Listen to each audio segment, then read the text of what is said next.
এবারে নিউ ইয়র্কে চুমু তোলপাড় কলকাতায়। নিউ ইয়র্কের টাইমস স্কোয়ারে বিলবোর্ডগুলোতে প্রদর্শিত হচ্ছে বিভিন্ন বিজ্ঞাপন। ব্যস্ত এ পথে চুম্বনরত অবস্থায় দাঁড়িয়ে ভারতীয় বাংলা সিনেমার তরুণ অভিনয়শিল্পী হৃদি সেন ও সুরঙ্গনা ব্যানার্জি।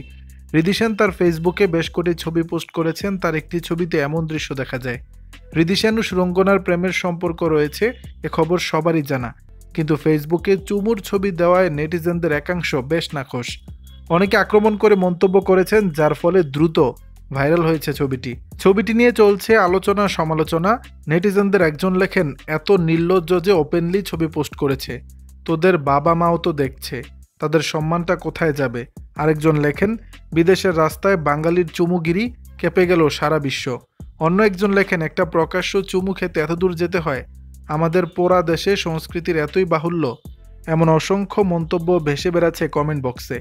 হিন্দুস্তান টাইমস জানিয়েছে, হৃদি সেন সুরঙ্গনা বর্তমানে মার্কিন যুক্তরাষ্ট্রে অবস্থান করছেন। কয়েকদিন আগে শিকাগোতে অনুষ্ঠিত হয় নর্থ আমেরিকা বেঙ্গলি কনফারেন্স।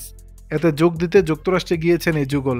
এই অনুষ্ঠান শেষ হওয়ার পর নিউ ইয়র্কে বন্ধুদের সঙ্গে ঘুরে বেড়ান হৃদি সুরঙ্গনা। সেখানকার বেশ কিছু ছবি সোশ্যাল মিডিয়ায় পোস্ট করে সমালোচনার মুখে পড়েছেন এই জুটি। দর্শক, বিষয়টি নিয়ে আপনাদের মতামত জানাবেন নিচের কমেন্ট বক্সে।